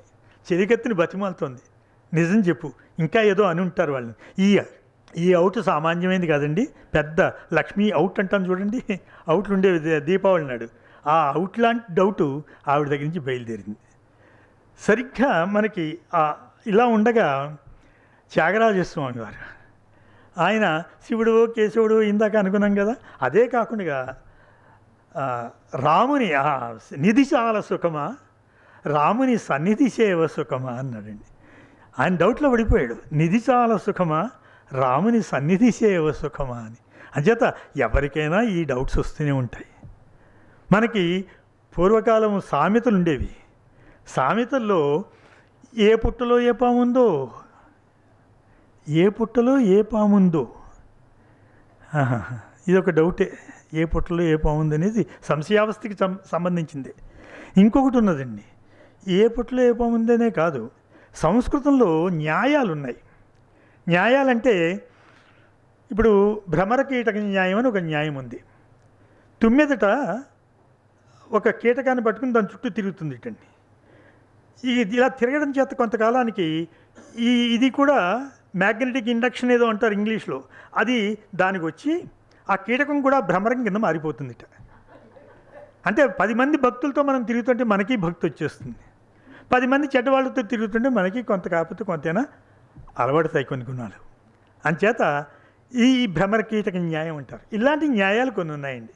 అందులో గొప్ప న్యాయం, నాకు కావాల్సిన న్యాయం ఏమిటంటే, ఎక్కడ అన్యాయం లేకుండా నాకు కావాల్సిన న్యాయం ఏమిటంటే సన్యాసి యోషాన్యాయం. ఎవరో ఆదిశంకరాచార్య వారి జీవితం గురించి చెప్తున్నారట. ఏదో ఆత్మబోధ, భజ గోవిందం భజ గోవిందం గోవిందం భజ మూఢమతి అని అన్నీ విన్నాడండి. ఆహా, శంకరాచార్యుల వారిలాగా సన్యాసం పుచ్చుకుంటే చాలు, నేను ఇవాళ నుంచి బయటికి వెళ్ళగానే సన్యాసం పుచ్చుకుంటాను అని తీర్మానం చేసేసుకున్నాడండి. ఈ న్యాయం పేరు సన్యాసి యోషా న్యాయం. అక్కడి నుంచి బయటకు వచ్చాడండి. ఓ అందమైన యువత కనిపించింది. ఆవిడ అతిలోక సుందరి, వీడు జగదేక వీరుడు అయిపోయి వీడు చేస్తున్నది ఏమిటి అంటే, మరి ఆవిడ అందాన్ని చూసిన తర్వాత చేసుకుంటే ఇలాంటి ఆవిడనే చేసుకోవాలన్నాడు అంతే. ఇంకా మర్చిపోయాడు, ఇంతకు ముందే ఆ గదిలో అనుకున్న మాట మర్చిపోయాడు, వచ్చేసి బయటకు వచ్చేసాడండి. ఇదే ఉభయభ్రష్టత్వం, ఉపరి సన్యాసం అని చెప్పి మనం అంటాం, లేదా రెంటికి చెడ్డ రేవడ్ అంటున్నాం. ఈ పలుకుబళ్ళన్నీ కూడా మన సబ్జెక్టుకి మేతే. అలంకారాల్లో కూడా ఒక అలంకారం ఉందండి. ఇందాక మన రెడ్డి గారు చదువుతూ కూడా అన్నారు, నారాయణ రెడ్డి గారు అన్నారు. నారాయణ రెడ్డి గారు గొప్ప పాటలు రాశారు, చాలా పాటలు రాశారు. గొప్ప పాట ఏమిటంటే ఏకవీర సినిమాలో అనుకుంటాను, నాకు ఏకవీర సినిమా. నవ్వులావి కావు నవపారిజాతాలు, రవ్వంత సడిలేని రసరమ్య గీతాలు. అసలు వింటుంటేనే ఎంత బాగుందండి. నవ్వులావి నాకు పాడడం రాదు, అందులో ఆయన పాడిన తర్వాత నేను అసలు ఈ మైకే ఒప్పుకోదు, నేను పాడడానికి మైకే ఒప్పుకోదు. అంచేత నవ్వులావి కావు నవపారిజాతాలు, రవ్వంత సడిలేని రసరమ్య గీతాలు. ఇది అపహ్నుతి అంటారు ఈ అలంకరణ. వాడు ఎవరట? ఒక కవిగారండి. పున్నమి నాడు అలా బయటికి చూస్తున్నట్ట ఆకాశం వంక. పున్నమి నాడు చంద్రుడు కనిపిస్తుంటే ఆయన ఏదో భావుగతిలోకి వెళ్తూ ఉంటాడు. కవిత్వం చెప్తున్నప్పుడు అలా భావుగతిలోకి వెళ్తూ ఉంటారు. ఆ భావుగతిలో ఉండగా ఆయన ఫ్రెండ్ వచ్చాడండి, స్నేహితుడు వచ్చి అన్నాడు, వీడు ఇలానే చూస్తున్నాడు, వాడికేసి ఇలా చూశాడు. ఏమిటి అన్నట్ట, ఏమిటి చూస్తున్నావని. సుధాంశు, చంద్రుడే కదా చూస్తున్నది నువ్వు అని అడిగాడు. సుధాంశు అని. వెంటనే కవి నాయం సుధాంశు, అబ్బే చంద్రుడు కాదు. చంద్రుడిని చూసి చంద్రుడు కాదనేసరికి ఒక అడుగు వెనక్కి వేసి ఉంటాడు మిత్రుడు. వేసి కిం తరిహి, కాకపోతే మరేమిటి అంటే వ్యోమగంగా సరోరుహం, ఆకాశం అనేటువంటి గంగా నదిలో వికసించిన పద్మం. వాడు చంద్రుడు అండి. చంద్రుడిని చూసి పూర్ణచంద్రుడిని చూసి వాడు ఏమన్నాడు? ఆకాశం అనేటువంటి గంగా నదిలో వికసించిన పంకజం అన్నాడండి. ఈయన ఇంకొక అడుగు వెనక్కేశాడు. సుధాంశు అన్నాడండి. మళ్ళీ కవిగారు నాయం సుధాంశు అనేసి ఇందాక చెప్పావు కదా, వ్యోమగంగా సరోరుహం అన్నాడు. నాయం అది కాదు, వ్యోమగంగా సరోరుహం. కిం తరిహి, నువ్వు ఏమిటి ఇలా మాట్లాడుతున్నావు, అయితే ఏమిటంటావు అన్నాడు. ప్రేయసీ ముఖం, ఆ చంద్రుడు కాదది ప్రేయసి యొక్క ముఖం అన్నాడండి. అనేసరికి అడుగు వేసిన వాడు మళ్ళీ అక్కడ కనిపించి ఉండడు, పారిపోయి ఉంటాడు. కవి జోలికి రాకూడదు. కవి జోలికి వస్తే చాలా ప్రమాదం అండి. వాడు ఎప్పుడు ఏమంటాడో తెలియదు, దేన్ని చూసి ఏమంటాడో తెలియదు. అంచేత కవితో చాలా ప్రమాదాలు ఉన్నాయి. అందుకని చాలామంది తప్పించుకోవడం కోసం ప్రయత్నం చేస్తూ ఉంటారు. వాడు కంఠాభరణ నాటకంలో వాడు సుబ్బిశెట్టి ఉంటాడు. వాడు చింతామణి నాటకంలో సుబ్బిశెట్టి ఉంటాడు. కంఠాభరణ నాటకంలో, పానుగంటి వారి నాటకంలో సుబ్బిశెట్టి ఉంటాడండి. ఆయన కవులు వస్తున్నారేమో చూస్తూ ఉండున్నాడు. ఎందుకంటే వాళ్ళు వస్తే డబ్బులు ఇవ్వాల్సి ఉంటుంది. ఏవో పొగుడుతారు, ఓ 10 రూపాయలు ఇవ్వాలి. అంచేత వాడికి ఆ డబ్బు వదులుకోలేడు. అంచేత కవులు వస్తున్నారేమో చూస్తూ ఉండని ఆ నౌకర్ని పెట్టాడు. వాడు చూసి మళ్ళీ వచ్చి అదిగోండి కవులు వస్తున్నారు అన్నాడు. కర్ర అందుకో అన్నాడండి.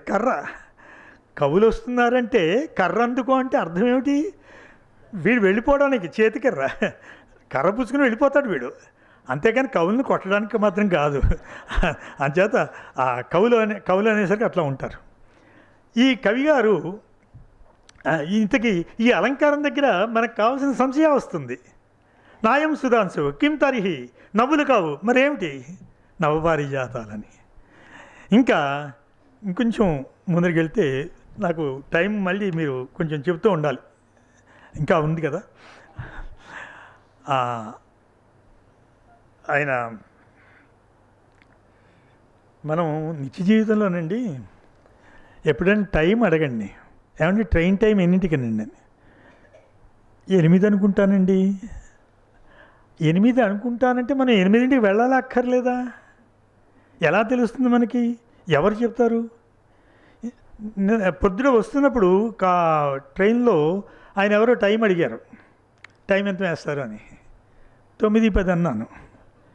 తేల్చుకు చెప్పండి మాస్టర్ అన్నాడండి. తేల్చుకు చెప్పడం ఏమిటి? 9:10 అండి అన్నాను నేను. 9:10 తేల్చుకు చెప్పండి అన్నాడు ఆయన. అంచేత తేల్చుకు చెప్పండి అంటే ఏమిటి తేల్చుకు చెప్పమన్నాడో మనకు అర్థం కాదు అక్కడ. ఇలాగ మనం గమనిస్తున్నప్పుడు ఎన్నో కనిపిస్తూ ఉంటాయి. ఇందాక భార్యామణి అన్నాను నేను. భార్యామణి అన్నప్పుడు కట్టమంచి రామలింగారెడ్డి గారికి జ్ఞాపకం వస్తారండి. ఆయన గొప్ప డౌట్ వచ్చింది. భార్యామణి అంటున్నారు, ఎవరినో పరిచయం చేశారు, ఫలానా వారి భార్యామణి అని. ఆయనకి ఎంతమంది భార్యలండి అని అడిగాడు. అదేమిటి, ఆయనకి ఎంతమంది భార్యలైతే ఈవిడమణి, ఆ భార్యల్లో ఈవిడమణి అయి ఉండాలని. అంటే మణి వంటి భార్య అని చెప్పి అంటాం. అయితే భార్యామణి అనగానే రామలింగారెడ్డి గారికి తట్టినటువంటి మాట అది. ఆయన అలాంటి డౌట్లు చాలా వచ్చేవండి రామలింగారెడ్డి గారికి. వెళ్తుంటే ఇంటి మీద ఒక బోర్డు కనిపిస్తుందట, నాయి హెచ్చరిక అని ఉంటుంది కదా. కుక్క ఉన్నది జాగ్రత్త, లోపల కుక్క ఉన్నది జాగ్రత్త అని ఉంట. ఇలా చూసట, ఇదివరకు మనుషులు ఉండేవారు అన్నట్టండి. ఇదివరకు మనుషులు ఉండేవారంటే ఆ విధమైనటువంటి అనుమానం వచ్చింది దానికి.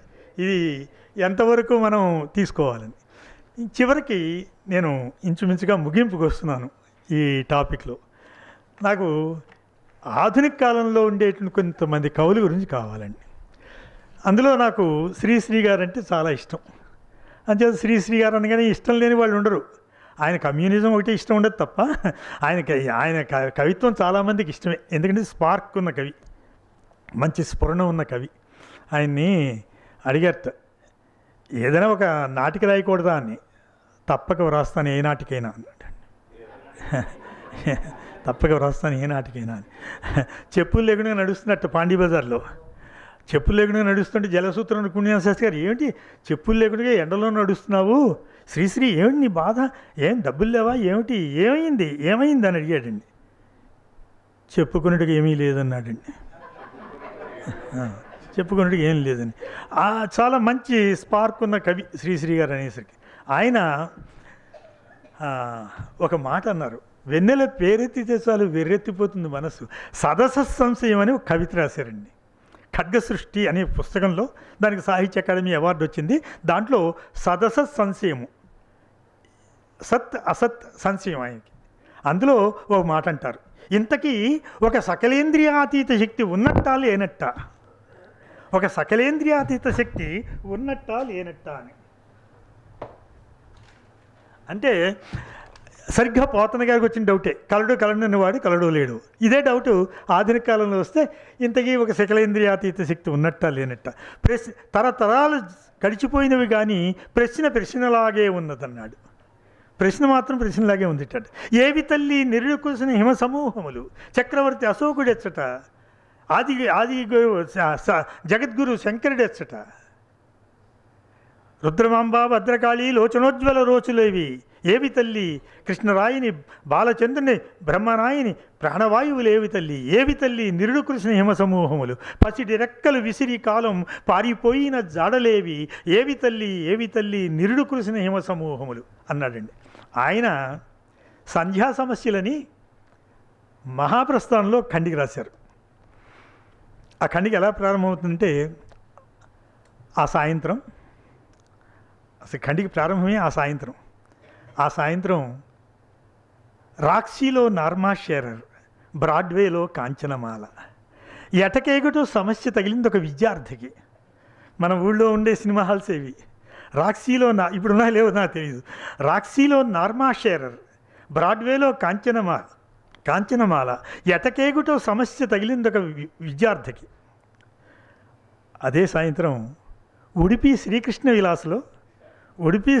విలాసులో అటు చూస్తే బాదం హల్వా, ఇటు చూస్తే సేమియా ఇడ్లీ ఎంచుకునే సమస్య కలిగింది ఒక ఉద్యోగికి వచ్చిన సమస్య. అటు చూస్తే బాదం హల్వా, ఇటు చూస్తే సేమియా ఇడ్లీ ఎంచుకునే సమస్య. అదే సాయంత్రం అటు చూస్తే అప్పుల బాధ, ఇటు చూస్తే బిడ్డల ఆకలి, సముద్రమున పడిపోవటమో ఉరిపోసుకు చనిపోవటమో సమస్యగా ఘనీభవించింది ఒక సంసారికి. ఎంత సరదాగా మొదలుపెట్టి ఎక్కడికి తీసుకెళ్తాడో చూడండి ఆయన. ఎంత సరదాగా మొదలుపెట్టాడు. రాక్సీలో నార్మా షేరర్, బ్రాడ్వేలో కాంచనమాల, ఎటకేగటో సమస్య తగిలింది ఒక విద్యార్థికి. అటు చూస్తే బాదం హల్వా, ఇటు చూస్తే సేమియా ఇడ్లీ ఎంచుకునే సమస్య కలిగింది ఒక ఉద్యోగికి. అటు చూస్తే బిడ్డల ఆకలి, ఇటు చూస్తే అప్పుల గోల, సముద్రమున పడిపోవటమా ఉరిపోసుకు చనిపోవటమా సమస్యగా ఘనీభవించింది ఒక సంసారికి. ఇవి సంధ్యా సమస్యలు అండి. తిలక్ అనే కవి ఉన్నారు. తిలక్ అనే కవి సిఐడి రిపోర్ట్ను కవిత రాశారు. ఈ అమృతం కురిసిన రాత్రిలో సిఐడి రిపోర్ట్. అయినాపురం కోటీశ్వరరావు అశోక హోటల్లో 5వ అంతస్తులో 13వ నెంబర్ గదిలో బాస్తో మాట్లాడుతూ చచ్చిపోయాడు. అకాల మరణం. అతని గురించిన వివరాలు ఏమీ ప్రమాదకరంగా లేవు. ఈ అయినాపురం కోటీశ్వరరావు గారి పేరు కోటీశ్వరరావు. ఆయన గురించిన వివరాలు ఏమీ ప్రమాదకరంగా లేవు. ఆయన గుమాస్తా, ఆయన తండ్రి గుమాస్తా, ఆయన తాత గుమాస్తా, ఆయన ముత్తాత గుమాస్తా, తరతరాల దరిద్రానికి వాళ్ళ వంశం ఒక రాస్తా. అటువంటి అయినాపురం కోటేశ్వరరావు చనిపోయే ముందు రోజున కనకయ్య అనే తన మిత్రుని కలుసుకుని, ఆయన పేరు చూడండి ఎంత బాగుందో, మిత్రుడి పేరు కనకయ్య అనే తన మిత్రుని కలుసుకుని సుఖం అంటే ఏమిటి, ఎక్కడ దొరుకుతుంది అని అడిగట్ట. సుఖం అంటే ఏమిటి, ఎక్కడ దొరుకుతుందని అడిగట్ట. ఆ సందేహం అతనికి కలగడం దేశానికే పెద్ద మచ్చ. ఆ సందేహం పెరిగి పెద్దది కాకుండా అతడు చనిపోవడం దేశానికే రక్ష అని పూర్తి చేస్తాడండి తిలక్. అద్భుతమైన కవి. ఆయనకు కూడా ఈ సంశయం అలా ఉంది కదా, సుఖం అంటే ఏమిటనే సంశయం ఉంది కదా, అది కాదు సందేహం అన్నమాట, అలా వదిలేయండి. అసలు ఈ తిలక్ గారు భావకవ అభ్యుదయ కవ ఇప్పటిదాకా తేల్చలేదు ఎవరు. ఆయన భావకవో తెలీదు, అభ్యుదయ కవో తెలీదు, కానీ గొప్ప కవిని మాత్రం అందరికీ తెలుసు తిలక్ గారు. ఇటువంటి ఆధునిక కవిత్వం మనకు కనిపిస్తూ ఉంటుంది. ఇంకా చివరిగా నేను ముగింపుకు వచ్చేస్తున్నాను. ఒక 10 నిమిషాల టైం ఉందా నాకు. సినీ గీతాలటండి. సినీ గీతాల్లో కూడా ఒక చిన్న ఇది ఉంది. సినీ గీతాలు అనగానే మనకి కొంచెం పాత పాటలే తెలుస్తాయి. ఇప్పుడు పాటలు ఏమిటో తెలియట్లేదు కదా, మరి పాట తెలియదు పాపం, చాలా రాసి ఉంటారు, అంచేత తెలియదు కదా. అంచేత ఆ పాత పాటలే నాకు తెలుసు. పాటలు రావు కానీ పాటలు విన్నాం కదా, సినిమాలు చూసాం కదా. అందులో ఆయన ఇలా పట్టుకుని ఉన్నావా అసలు ఉన్నావా, ఉంటే కళ్ళు మూసుకున్నావా అని ఏదో అంటూ ఉంటాడు. ఇంకొక ఆయన బయలుదేరి దేవుడనేవాడున్నాడా అని మనిషికి కలిగిన సందేహం అంటాడు.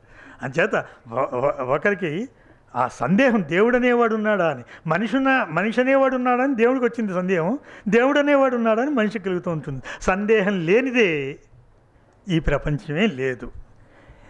ఏమంటే యాపిల్ పడిందండి కిందకి. యాపిల్ పడితే ఆ యాపిల్ని గుట్టుకుమని తినేస్తే ఎంత బాగుండేది. తినకుండా ఎందుకు కింద పడింది, ఈ సందేహం నుంచే కదా ఇవన్నీ బయలుదేరాయి. ఇంత ఫిజిక్స్ బయలుదేరి పిల్లల్ని అంత ఇబ్బంది పెట్టేస్తుంది. అంచేత అది ధనమూలం ఇదం జగత్తున్నట్టండి. అయ్యా డబ్బు ఉండాలండి దేనికైనా. డబ్బు ఉండాలంటే ధనం సాధనమా సాధ్యమా, is it a means or an end అంటే ఎవరు సాధ్యమండి, అది చెప్పగలిగిన వాళ్ళు ఉన్నారా అని ఆయన ఒక మహానుభావుడికి సన్మానం చేస్తున్నట్ట. ఎందుకంటే ఏదో గొప్ప గొప్ప పనులు చేసేసాడు ఆయన. అంచేత చేస్తుంటే దేవత దిగి వచ్చేసింది పైనుంచి, ఎవరో ఫెయిరీ వచ్చేసి ఈయన చాలా మంచి పనులు చేశాడు, నేను ఈయనకి వరం ఇవ్వదలుచుకున్నాను ఉంది. ఏమిటి వరం? అపారమైనటువంటి జ్ఞానం కావాలా, అనంతమైన సంపద కావాలా కోరుకోండి. ఒకటే వరం, అపారమైన సంపద, అనంతమైన జ్ఞానం, ఏది కావాలని. ఈయన ఏమీ తడుగుకోలేదు. అనంతమైన జ్ఞానాన్ని ప్రసాదించు తల్లి అన్నాడు. తదాస్తు అంది, చక్కపోయింది. ఇప్పుడు వీడు మహాజ్ఞాని. ఎంత జ్ఞానం అంటే అసలు తేజస్సుతో వెలిగిపోతున్నాడండి, ఇలా లైట్ లాగా, అంత తేజస్సు. ఆయన దగ్గరికి చుట్టూ ముగిపోయారు. ఇప్పుడు మీకు ఏమనిపిస్తుంది? మహాజ్ఞాని అయినారు కదా, మీకు ఏమనిపిస్తుంది అని అడిగారు. ధనం కోరుకుని ఉండవలసిందేమో అనిపించింది. వాడికి జ్ఞానం వచ్చిన తర్వాత తెలిసింది. జ్ఞానోదయం అంటారు దాన్ని. ఆ జ్ఞానోదయం అయిందన్నమాట. మరి మనకి ఎన్ని సమస్యలండి. ఒక సమస్య మానవ జీవితం, కవిత్వం. ఈ మానవ జీవితానికి విమర్శనమే కవిత్వం. Poetry is the criticism of life అంటున్నాడు మాథ్యూ ఆర్నాల్డ్ అనేటువంటి ఆయన. అంచేత అటువంటి మాథ్యూ ఆర్నాల్డ్ మాట తీసుకుంటే కవిత్వం అనేటువంటిది జీవితానికి విమర్శ. అంటే ఆ జీవితంలో ఎన్ని సమస్యలు, కవిత్వంలో అన్ని సమస్యలు ఉన్నాయి. అందుకనే మానవ జీవితం, మానవుల కవిత్వం సమస్యల తోరణం, సమస్యలతో రణం. సమస్యల తోరణం, సమస్యలతో రణం. అటువంటిది మనకి ఎన్ని సమస్యలు ఉంది. నన్నయ్య మరి నన్నచోడుడు కవి. ఈ మధ్యకాలంలో ఇంకో ఆయన వచ్చాడు, ఆయన పేరు పాల్కురికి సోమనాథుడు. వీళ్ళలో ఎవరు మొదటి కవి అండి? నన్నచోడుడు ప్రథమాంధ్ర కవా, నన్నయ్య ప్రథమాంధ్ర కవా? ఇప్పుడు తెలంగాణ వాళ్ళు చెప్పినట్టుగా మరి పాల్కురికి సోమనాథుడి ప్రథమాంధ్ర కవా? ఇదో సమస్య. రాయల వారికి పెద్దన్నగారు గోస్ట్ రైటర్ కదా, ఆముక్తమల్ చేత పెద్దన్నగారే రాసేసి రాయలవారి పేరు పెట్టారట కదా. ఇదో సమస్య అండి.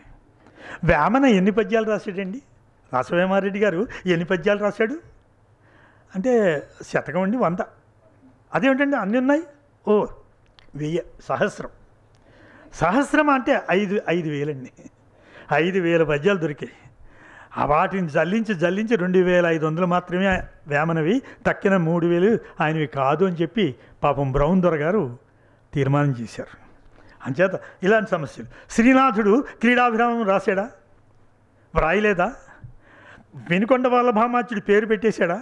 ఇదో పెద్ద సమస్య. సమస్యల తోరణం మన సాహిత్యం అంతాను. వాన కూడా అండి కురవనా మాన్నా అని ఆలోచిస్తూ ఉంటుంది ప్రకృతిలో. కురవనా మాననా అని. మాకైతే బాగా కురుస్తుంది అనుకోండి. ఒక చిరుద్యోగి ఉన్నట్ట.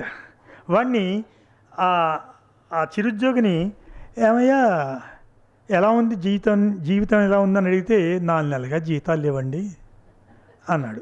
మరి మీ బాస్ని అడగకపోయావంటే అడిగానండి, 4 నెలలుగా జీతాలు లేవు, నా సంగతి ఏమిటని అడిగానండి. అడిగితే బాస్ ఒక్క ప్రశ్న వేసేటండి, దాంతో ఆగిపోయానండి.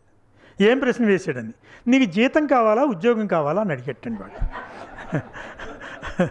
జీతం కావాలా ఉద్యోగం కావాలంటే వాడు ఏం చెప్తాడు?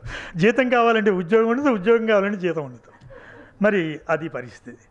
ఇంకా కన్యాశుల్కం నాటకంతో మొదలుపెట్టాను కాబట్టి కన్యాశుల్కం నాటకంలోనే అగ్నిహోత్రాధనులు ఇంత ఎత్తుకుపోయినాడు గిరీశం బుచ్చమని. వాడు అక్కడ కూర్చుని ఇంతకీ దారి ఇటా అట అంటాడండి. దారి ఇటా అట ఎక్కడైనా ఇదే గొడవ. మనం ఇలా వెళ్ళాలా, నీ మార్గంలోకి రాలేదని అవతలవాడు సన్మార్గగామి కాదు అని మాత్రం అనుకోవద్దన్నాడండి. నీ మార్గంలోకి వచ్చిన వాడే సన్మార్గుడు, మిగతా వాళ్ళంతా దుర్మార్గులు అనుకోవద్దు, ఎవరి మార్గం వాళ్ళకు ఉంటుంది అని. ఇంకా దీనికి ఎందుకు ఈ సంశయం ఏర్పడుతోంది అంటే సమాధానం త్రిపురనేని గోపీచంద్ గారు చెప్పారు. ఆయన మంచి సమాధానం చెప్పాడు అసమర్థం జీవియాత్ర నవల్లో. వాడు సీతారామారావుని పాత్ర ఉంటుంది. వాడు జీవితం అంతా చాలా సమస్యలతో ఉన్నాడు. వాడికి రామయ్య తాత అని ఒక పెద్ద ఆయన తన దగ్గర ఇతని మాలిమి చూసిన వాడు చాలా జీవిత సత్యాలు చెప్పేస్తాడు. పెద్ద ఉపన్యాసం చివరిలో అంతా అయిపోతుంది, నువ్వు ఆలోచించుకో అని వెళ్ళిపోయినాడు రామయ్య తాత. ఈ ఆలోచిస్తున్నటువంటి సీతారామారావు అలా ఉండిపోయి ఒక్కసారి అందరినీ చూసి ఎవరి దారిని వాళ్ళు వెళ్ళిపోతున్నారు, ఎవరికి ఏం లేదు, లేచి నుంచుని అంతా మిథ్య కనుకనే ఎటు చెప్పినా వీలవుతోంది. మిథ్య కనుకనే ఇది ఇలాగా అని చెప్తే అది రైటే, ఇది ఇలాగా అని చెప్తే అది రైటే. ఈ మిథ్యా జగత్తులో అన్నీ ఒప్పే తప్పేం లేదు అన్న సంశయం అక్కర్లేదన్నాడండి. ఇది ఎందుకు ఎండమూరి వీరేంద్రనాథ్ గారు ఇది ఎందుకు అనే ప్రశ్న వేసుకోమన్నాడు. ఇది ఎందుకు ఆధునిక పంచాక్షరి మంత్రం అన్నాడండి. నమశివాయ అని మనం పంచాక్షరి అంటాం. ఆధునిక పంచాక్షరి ఇది ఎందుకు అనమన్నాడండి. ఈ 5 అక్షరాలతోటి మొత్తం ప్రపంచం అంతా నడుస్తున్నదని. మరి సందేహం లేని సంశోధన, సందేశం లేని సంవిధాన సాధన, కానేరద కవిత్వం, సిద్ధించద్దానికి అమరత్వం అన్నాడు ఆరుద్ర గారు. ఆయన కూడా త్వమేవాహం రాసి ఇది అందరికీ అర్థమవుతుందో లేదో నా సింబాలిజం అన్నాడు. ఏమిటి అంటే బ్రెయిన్లో బ్రన్గన్, రైన్లో ఆలోచనల ట్రైన్, స్పైనల్ కార్డ్లో స్పెయిన్ అని రాశాడండి. ఏమిటి ఇదంతా అనిపించింది. ఎవరికి అర్థం కాలేదని ఈయనకి అర్థమైపోయింది. ప్రపంచంలో ఎవరికి అర్థం కాలేదు ఇది, తనకే అర్థమైపోయి ఏం చేయాలో అర్థం కాక కాషాయం కట్టేసి గడ్డం పెంచేసుకున్నాడండి ఆయన. కాషాయం కట్టేసుకున్నాడు, గడ్డం పెంచేసుకున్నాడు ఆయన. ఎంత చేసినా సందేహమే. ఇంకా ఆధునిక కాలంలో మహామేధావి అని చెప్పినటువంటి వ్యక్తి బెర్ట్రాండ్ రస్సెల్ గొప్ప మాట అన్నాడండి. నా వ్యాసానికి అండర్లైన్ చేసుకోవడానికి వీలుగా, the most important thing in the world is, the most important thing in the life and in the world is the stupid are cocksure, the stupid are cocksure and the intelligent are full of doubt. Intelligent are full of doubt and stupid is కాక్షూర్ అండి వాడు. అంచేత సందేహం లేకపోవడమే కనిపిస్తుంది. మనకి PV Narasimharao గారు ఉండేవారు. ఆయన ఒక డెసిషన్ తీసుకోవడం చాలా ఆలస్యం చేసేవారట. ఆయన్ని ఏమిటి ఏదో ఒక డెసిషన్ తీసుకోండి అని ఆ హైకమాండ్ ఏదో అంటున్నప్పుడు indecision is also a decision అన్నాడండి. ఇండెసిషన్ కూడా ఒక డెసిషన్ అయింది. అంచేత మరి అసలు పెర్ఫెక్ట్ బాడీ అంటూ ప్రపంచంలో ఉంటుందా? సంశయాత్మ వినశ్యతి అంటున్నారు. సంశయాత్మ వినశ్యతి అనడానికి ప్రపంచంలో సంశయం లేని నశించందంటే ఏదైనా ఉందా? అన్నీ నశిస్తాయి కదా. అన్నీ నశిస్తున్నప్పుడు సంశయాత్మ వినశ్యతి అది కూడా నశిస్తుంది. పెద్ద దాంట్లో విశేషం ఏమిటి? అంచేత మనం చెప్పుకున్న మొట్టమొదటి శ్లోకం సంశయాత్మ వినశ్యతి అక్కర్లేదన్నమాట. ఇంకా సందేహం లేదా సంశయం అనేది ప్రశ్నార్థకంగా మిగులుతుందిటండి. కవిత్వం అర్థమైతే అర్థమైతే ఆశ్చర్యార్థకం, కాకపోతే ప్రశ్నార్థకం అన్నాడండి.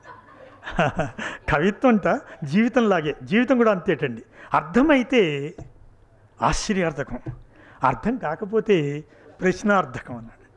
అటువంటిది సంశయం. ప్రశ్న అనేది చాలా ముఖ్యమండి. ప్రశ్నే సత్యాన్వేషణకి ప్రథమ సోపానం. ప్రశ్న జ్ఞాన సముపార్జనకి సిసలైన మార్గం. సాహిత్యం అంతా సంశయ సర్వస్వం. సాహిత్యం అంతా సంశయ సర్వస్వం. ఇంకా సందేహం అనేదే సాహిత్యోపజీవులైన మనందరికీ కూడా సరస్వతి లేహ్యం. అటువంటి ఈ సందేహం గురించి మన వాళ్ళు అంటూ ఉంటారు, శిశుర్వేత్తి పశుర్వేత్తి వేత్తి గానరసం ఫణి అని. అది సంగీతం యొక్క గొప్పతనం చెప్పడం కోసమని. మన వాళ్ళు ఎంత బాగా చెప్తారంటే, సంగీతం చూడండి, శిశురు వేత్తి పశురు వేత్తి వేత్తి గానరసం ఫణి అని. శిశువుకి తెలుసు, పశువుకి తెలుసు, పాముకి తెలుసు. అది సంగీతం యొక్క గొప్పతనం. కానీ ఆ శ్లోకంలో తర్వాత మాట ఎవరు చెప్పరు. విశ్వనాథ్ గారు కూడా అంతవరకే చూపిస్తారు, ఆ తర్వాత చెప్పరు. ఆ తర్వాత ఏముందంటే శ్లోకంలో శిశురువేత్తి పశురువేత్తి వేత్తి గానరసం ఫణి కోవేత్తి కవితాతత్వం ఈశ్వరో వేత్తివా నవా. కవిత్వం యొక్క గొప్పతనం ఎవరికి తెలుసు? ఈశ్వరుడికైనా తెలుసో తెలియదు. అటువంటిది మరి దీని మీద ఇంత చెప్పుకున్న తర్వాత ముగింపు ఎక్కడో ఒకటి చేయాలి. కాబట్టి నేను రాంబాబు గారికి ఇది నేను మాట్లాడే విషయం అని చెప్పాను. ఆయన అంతా వినేసి ఇది ఉపన్యాసం అవుతుందా అని అడిగారు. ఇక్కడ ఆప్ చేసేయడం మంచిదని అనిపించింది నాకు. అంచేత మన తిరుపతి వెంకట కవులు చెప్పిన ఒక మాటతోటి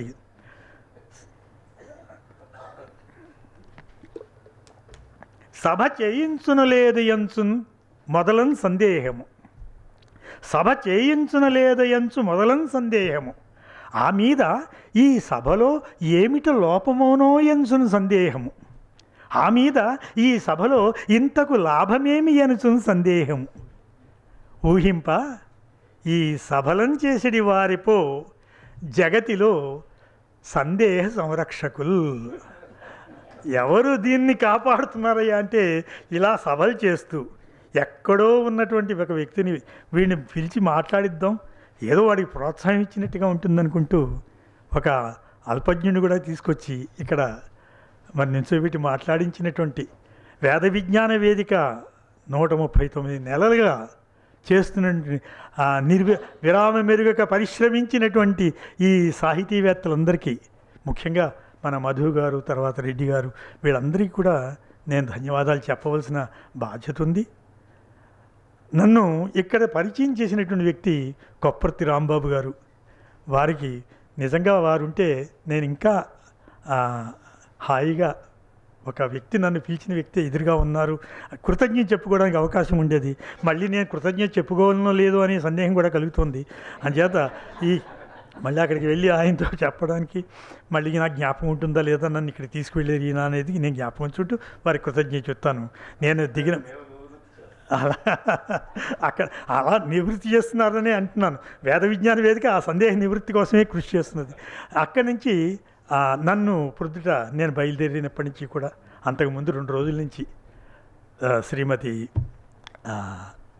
రాధ గారు, ములుగుట్ల అనురాధ గారు, చిలక రాధగానే ఆవిడ పరిచయం అని చెప్పారు. ఆవిడ అటువంటి రాధగారు నాకు ఇక్కడ పరిచయం కావటం, ఒక సోదరుడిగా నన్ను తీసుకొచ్చి ఇక్కడ పరిచయం చేసి నన్ను ఆ సౌజన్యం అండి, రిసీవ్ చేసుకున్నప్పుడు తీసుకున్న సౌజన్యం తెలుస్తూ ఉంటుంది. ఆ వ్యక్తి ఏం చేస్తున్నారు మన గురించి అన్నది తెలుస్తూ ఉంటుంది.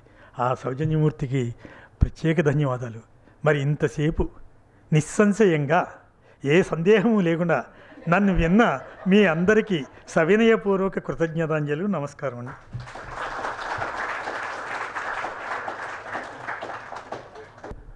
నన్నయ్య గారితో ప్రారంభించి ప్రాచీన సాహిత్యం, ఆధునిక సాహిత్యం, సినిమా సాహిత్యం, వీటిలన్నిటిలోనూ కూడా చాలా చమత్కారంగా, హాయిగా మనలాంటి ప్రవాసాంధ్రులకి కావాల్సిన పద్ధతిలో మేము సార్ నేటి సాయంత్రం సభ రక్తి కట్టునో లేదో అని సంశయంతో ఉన్నాం. మీరు అద్భుత అనిపించేశారు. కాస్త సీరియస్గా ఆలోచిస్తే వారు చెప్పిన వాటన్నిటిలో కూడా ఎన్నో విషయాలు మనకి ఇంతకుముందు తెలిసినవే మళ్ళీ ఒకసారి మనం వారి ద్వారా విని ఆ సందేహాలు నివృత్తి చేసుకొని, ఈ మాట ఆ కవి లేదా ఆ సాహిత్యకారుడు ఆ సందర్భంలో ఇలా వాడారు కదా, ఇలా చెప్పారు కదా అన్న విషయాలు ఎగ్జాక్ట్గా మాకు వచ్చే ఉపన్యాసకులు ఇలాంటివే చేయాలని మేము కోరుకుంటాం సార్. మాకు కావాల్సిన పద్ధతిలో మీరు తెలియజేయడం అనే దాంతో మేమందరం కూడా పూర్తిగా సంతోషంతో, మా మనసులు ఆనందంతో నిండిపోయినాయి. మేము మీకు ధన్యవాదాలు తెలియజేసుకుంటున్నాం. మన చప్పట్లతోటి ఒకసారి వారికి మన గౌరవాన్ని చాటుదాం. రండి. ధన్యవాదాలు వారికి. నాకు సభల్లో ఏదో పిలుస్తూ ఉంటారు, తెలుగు మాస్టరే కదా అని. అంత లావుగా ఉన్నావు తెలుగు మంత్రం రాదా అన్నట్ట. అంత లావుగా ఉంటే తెలుగు మంత్రం వచ్చేస్తుందా, తెలుగు మాస్టర్ కదా మాట్లాడేయండి అంటూ ఉంటారు. తెలుగు మాస్టర్ అయితే ఏం మాట్లాడేస్తారు. కానీ ఎక్కడికి వెళ్ళినా ఓ 15-20 మంది శ్రోతలు ఉంటారండి. ప్రవాసాంధ్రులం అంటున్నారు మీరు, ఏం కాదు, నిజమైన ఆంధ్రత్వం ఇక్కడే ఉన్నది. ఆంధ్రత్వం ఆంధ్ర భాషాచ నా అల్పస్య తపస్సఫలం. ఇది వేలూరి వెంకటేశ్వరరావు గారని ఆయన మా ప్రాంతానికి వచ్చినప్పుడు, ఆయన అమెరికాలో ఉంటారట, ఆయన మా ప్రాంతానికి వస్తే ఏదో సన్మానం చేసి ఆ సభకి వెళ్ళాను నేను. ఆ సభలో ఆయన మాట్లాడుతూ, మీరెవరూ ఈ సాహిత్యం గురించి వాటి గురించి పట్టించుకోవట్లేదు, మేము నిజంగా అమెరికాలో ఉన్నా ఇంకో చోట ఉన్నా మేము పట్టించుకుని చేస్తున్నాము అని చెప్పారండి. ఆ తానాలు ఆటాలు ఏవో ఉన్నాయి కదా.